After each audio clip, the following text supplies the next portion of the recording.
It is 10 p.m. in Banjul, and this is GRTS News, broadcasting for viewers in the Gambia and around the world. Our top stories this hour. A symbolic tribute to sovereignty. The Gambia celebrates 57 years of independence, marking nearly 6 decades after the lowering of the Union Jack, ending more than a century of British colonial rule. Youths, jobs, and the economy. GRTS News examines growing prospects in the informal sector amid increasing investment in business and skilled occupation. And more tourist jets into the Smiling Coast, expanding the outlook of the 2021 holiday season, driving tourism on a brimful quest towards recovery. And in sports, young athletes from primary schools in all regions compete at the annual Inter-Schools Independence Athletic Championship. And away from home, WHO Chief Dr. Tedros Ghebreyesus calls for global cooperation on financing to end the COVID-19 pandemic. Elsewhere, 4 people are confirmed dead in the UK and Ireland on Friday as record-breaking winds from Storm Inus hit the island, leaving thousands of homes without electricity. Well, that and much more coming ahead in this edition of the news. I am Esa, so thanks for joining us.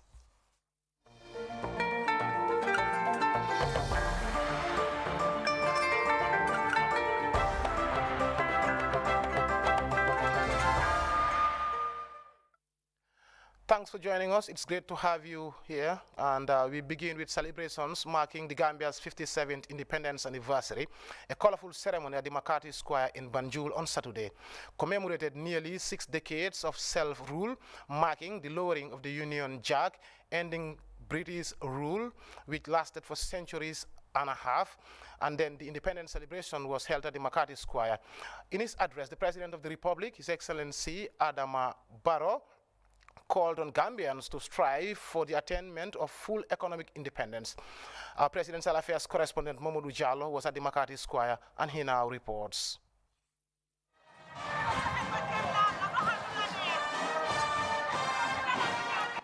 A day of pomp and celebration at the McCarthy Square in Banjul, marking 57 years since the Gambia attained independence from British colonial rule.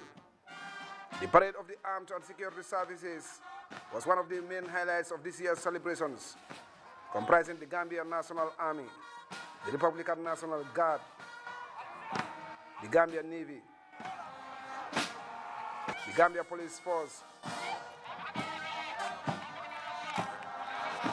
the Police Intervention Unit, the Gambia Immigration Department, the Gambia Prison Services, the Gambia Fire and Rescue Services, and the Gambia Revenue Authority. For the hundreds of Gambians from different walks of life and diverse political persuasions attending this low-key event, it was the occasion to celebrate the attainment of freedom and reflect on the struggle of the founding fathers and the successive generations that have brought this country this far.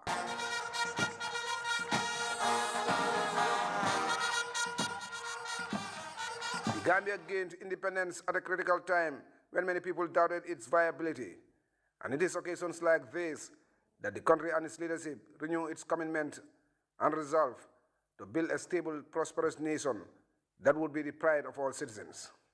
In his Independence Day address, the President, His Excellency Adama Barrow, challenged all Gambians to strive to attain what he called economic independence, arguing that the country must end its dependence on imports to survive. To free ourselves from economic dependence, among other strategies, we must invest more freely in the productive sectors, produce as much of what we consume as we need, and eat more homemade products.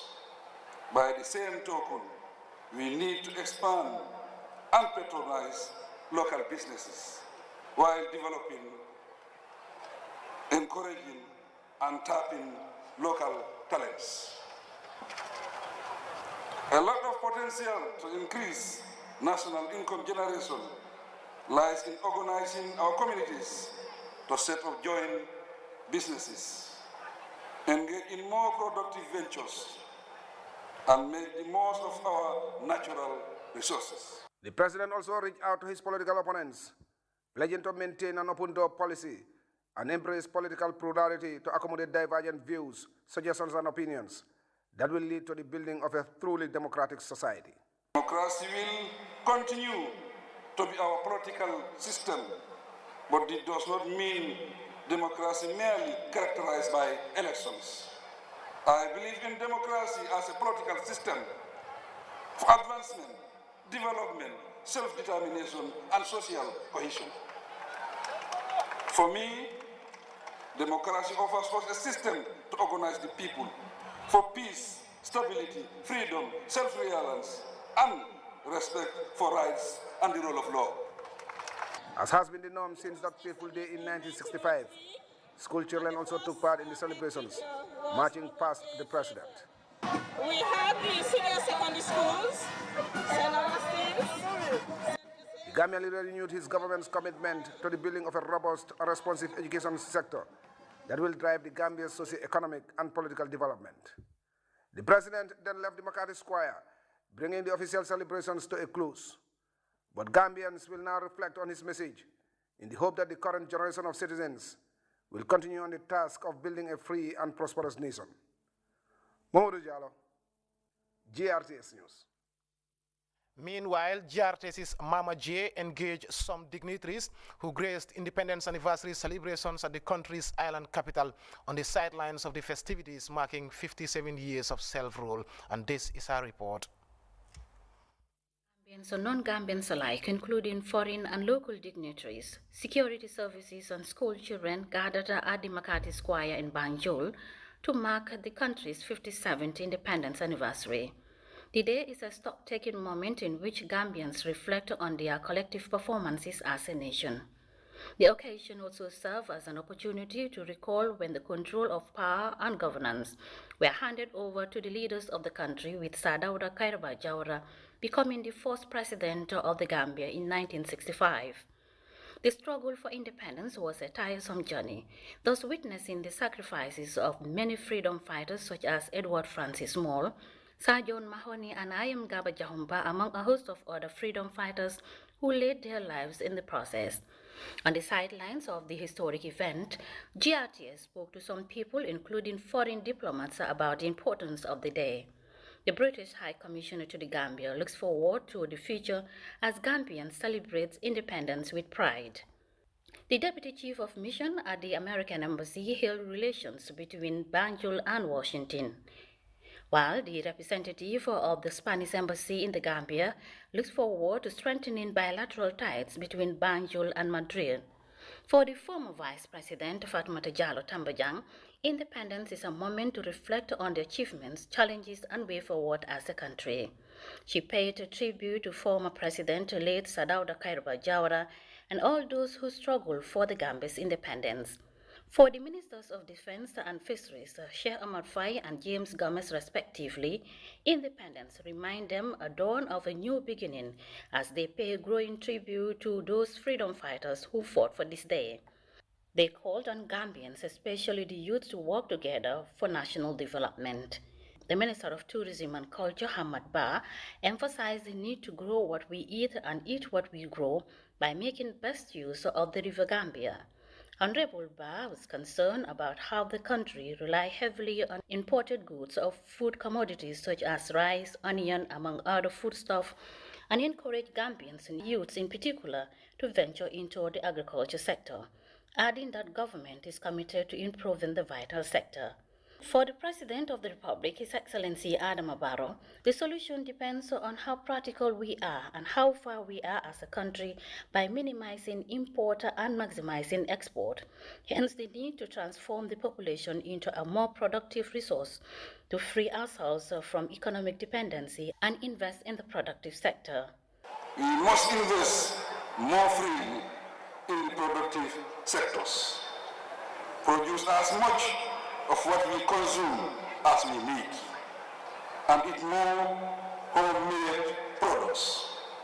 By the same token, we need to expand and patronize local businesses while developing, encouraging, and tapping local talents.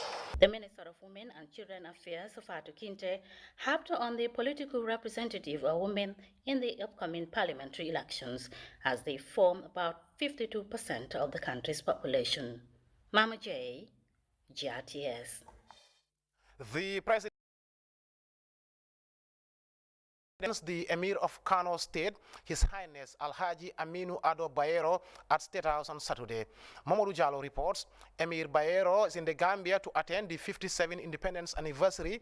Aside from the meetings with the Gambian Investment and Export Promotion Agency GAIPA, the Muslim elders, and the Nigerian High Commission in the Gambia for Trade and Investment Promotion in the areas of agriculture, manufacturing, processing, oil and gas.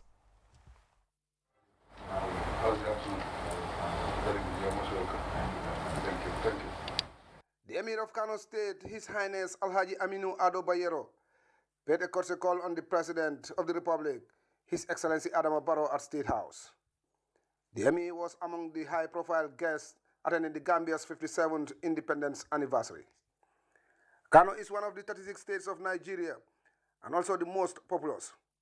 Speaking to GRTS after talks with the Gambian leader, His Highness Emir Bayero disclosed that they are looking forward to improving ties between Kano and the Gambia, particularly in the areas of agriculture and trade. We are here to celebrate with the Gambian people and the President over the 57th Independence Anniversary. But outside that, we feel it is an obligation when we come, we can look at other ways that we can raise the issue of trade and bilateral relationship between our two countries, and Kano in particular, where I happens to be the leader, the Emir. And I think we are succeeding as brothers and sisters. We brought a lot of good tidings and felicitations, and we believe after our meeting with Mr. President, a lot of good omen will come out of it, and both countries will benefit, especially in terms of commerce, in terms of agriculture, trade and industry. The Emir expressed gratitude to the President, his government and the people of the Gambia for the warm hospitality, expressing hope that the visit will strengthen relations between the Gambia and Kano State. Mamadou Jallo, GRTS News. Over now to some development matters and a close look at the Gambia's informal sector, which is shifting to meet global economic demands and local production needs. This sector is the country's biggest employer, providing training and jobs for youths. The informal sector offers robust prospects, creating more income, career and business opportunities for Gambians. Our Aminata Sanyang examines the sector's growth and potential in boosting socio-economic growth. A dynamic and vast sector, transforming job opportunities in the Gambia. The informal sector is witnessing improved productivity, raising incomes for people engaged in different ventures and skilled undertakings.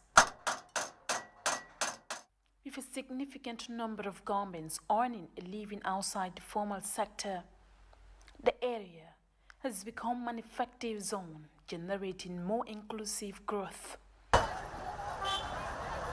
The metropolis is a teeming industry of informal ventures, from skilled works to business such as carpentry workshops, whose advent is shaping decent livelihoods for many young Gambians. Working daily and creating employment for youth at his workshop, Sheikh Tijan Sekka is one of many proprietors employing scores of people at his carpentry workshop. Mr. Sekka relies on youth skills to advance his company, which is both a business and training center offering apprenticeship to young people learning the trade. Here, the woodwork expert unveils the ordeals involved in carpentry work. Amid misconceptions,